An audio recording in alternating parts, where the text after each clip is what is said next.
around the front is probably easier.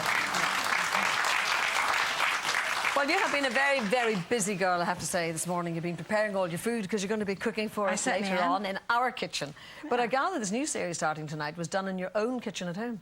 So how much of a luxury was that? Well, in many ways it's lovely because, you know, you're staying at home. On the other hand, 10 people in your kitchen every day can get a bit tiresome. I'll tell you, the children loved it, of course, because they had to be banished. They're 4 and 6 and not altogether kind of safe around a set all the time, so they had to be banished upstairs, and I put a microwave and a fridge in the sitting room.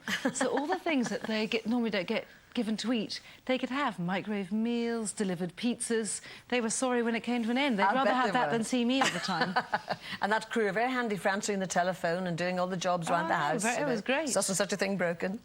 So how long overall were they actually in your house to do the 5 programmes? Well, around 6 weeks. Really, around 6 weeks. No, it was quite a long time, and they were long days, which is slightly difficult when you've got small children. I felt, you know, bad. I couldn't, you know, put them to bed and all that sort of thing. On the other hand, you know, it's much luckier than having to go into an office every day, so...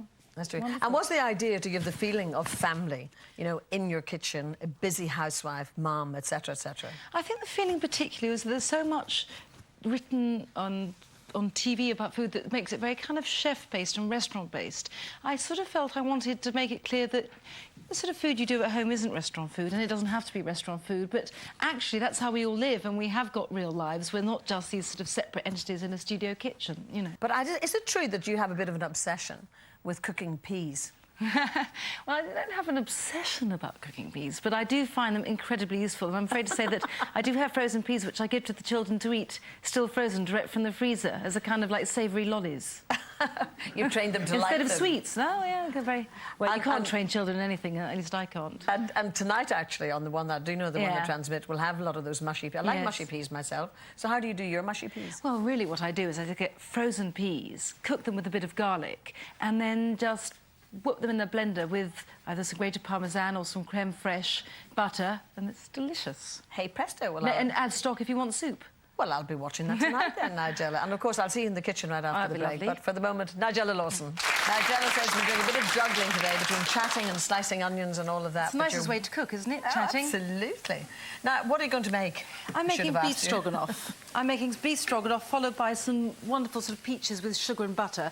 But the beef stroganoff is incredibly useful if you're pressed for time, because it's anyway quick. But I've got onions here, and I'm just going to add some mushrooms. And actually, you could get back from work, cook this stage, and then just get it out of the way. And then all you're going to do is cook a bit of meat later, add a bit of creme fraiche and nutmeg.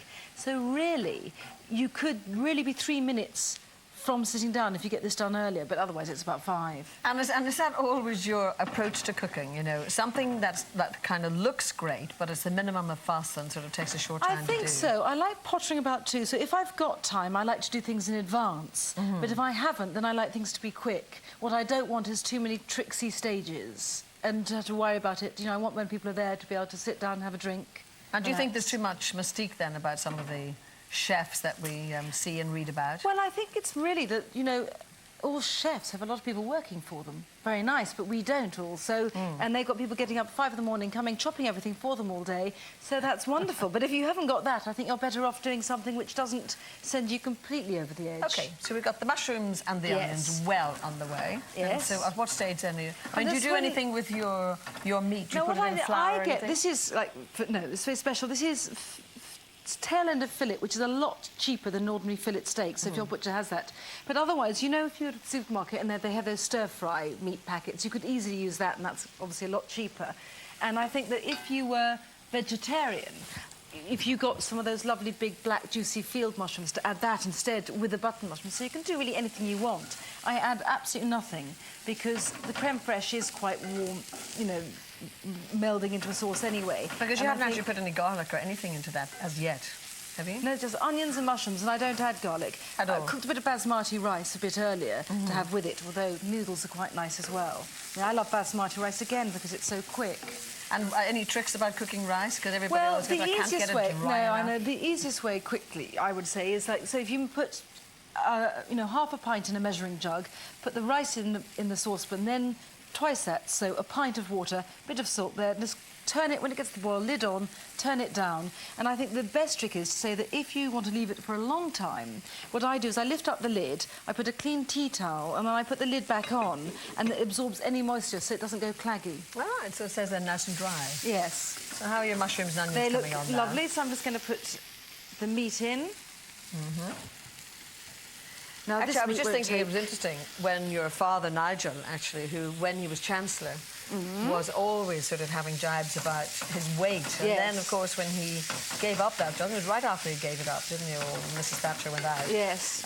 He lost how many stones in weight? Well, he won't tell me absolutely because he's worried I'm going to find out how much he weighed before. But I think it must be over 5 stone, you know. He lost 5 stone. Yes. And his book did very well, didn't it, in terms of Very diet? well, very well. I think when people see someone who's actually done that and then not put the weight on, it's always, you know... And has he kept it off?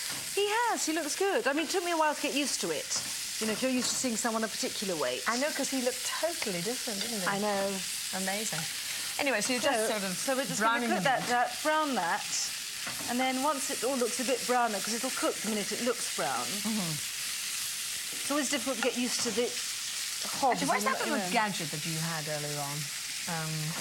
Because I know you like gadgets, don't you? I love a gadget or two. Have you left it behind somewhere? I have left it behind. Is it true that you read catalogues in bed about gadgets and what have you? I'm afraid I do. It's what I call my, you know, a bit of my sort of culinary porn. It's a bit of hardcore culinary catalogues. and a very, very good collection of recipe books as well. I mean, do you like historic? Well, it's funny because, you know, when you were talking about the postcards, I have exactly that view, and I've gone to, you know, when I went to Grayson's, I got Elvis Presley's favourite recipes, and everywhere I go, and I get things from all over, you know, when I go over England, anywhere. I love to collect old recipes, and I love it too when people send me their family recipes, because I think that's particularly wonderful. Years ago, I did a cookbook, actually, all based on my mother's and my grandmother's recipes, all handwritten, you know. So lovely, and that makes such a difference. It does. So what are we going to add I'm going to add a teeny bit of Dijon mustard.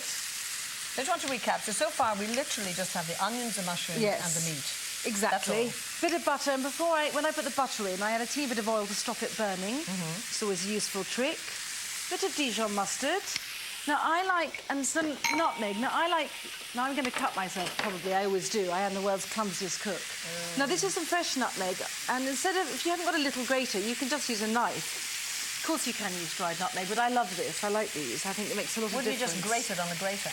You can, but it has to be quite fine holes. Oh, yes, I see. And, you know, you don't want great lumps, so unless you've got a very fine one. But, I mean, this is easy. So a little bit of nutmeg. So you've got, and actually not too much mustard. You've only put in about a teaspoon, haven't you? Yeah. And I'm just going to... This is creme fraiche. You can use double cream, you can use sour cream. If you use double cream, you might do a bit of lemon, but you can get this everywhere now at supermarkets, so... And you prefer that, really? I like it because I like the thickness. It's probably healthier, really, isn't it? Oh, I doubt it. Let's not even get into that. OK, so now while that's just melting down, etc. Absolutely. You also have going some peaches. Are we able to leave that for a moment while I'm going to turn it down. Is that all you do to that now? That's all I do. Gosh.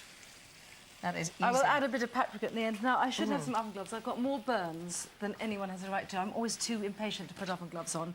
Now, the peaches I've had in here, sort of medium-hot oven for about 20... Oh, a really annoying thing to say on television, but the smell is wonderful. Let me smell.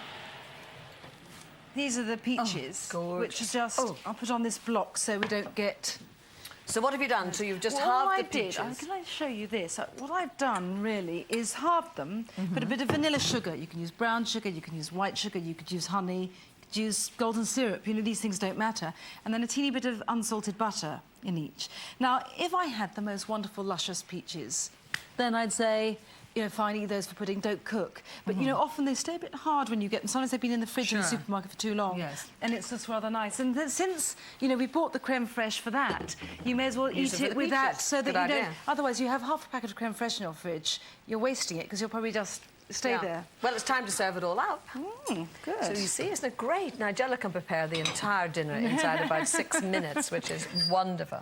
So if I can just up it... Do the rice, which of course is beautifully dry. It has stayed quite... It's lovely. Probably too much rice, but as you said, I'm a very greedy person. Do you remember offhand what else you're cooking on tonight's show, apart from the mushy peas and salmon? I can. I've got some griddled chicken with couscous and chickpeas. Lucky I'm strong. It's heavy, that, actually. It is, isn't it? I mean, the good pans are heavy. Right. And some chocolate puddings, which really take, you know, 10 minutes. Lovely. And, I can't remember what else. And that soup for the children. That's why I called the Exhausted Mother's Tea Time Special. So in the meantime, we have the stroganoff finished, we have the peaches all done. Yes, and that's... And it all looks... And I was going to put a teeny bit beautiful of paprika, just so just otherwise we're, you know, it's... I'm sorry, folks, I really just have to taste it. But, Nigella, thank you so much. Oh, I'll be watching. What time is it tonight? 8:30.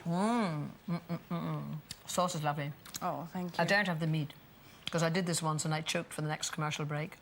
So I'll leave the meat for later. Nigella, thank you very much. And give our love to John. I will do. Nigella Lawson.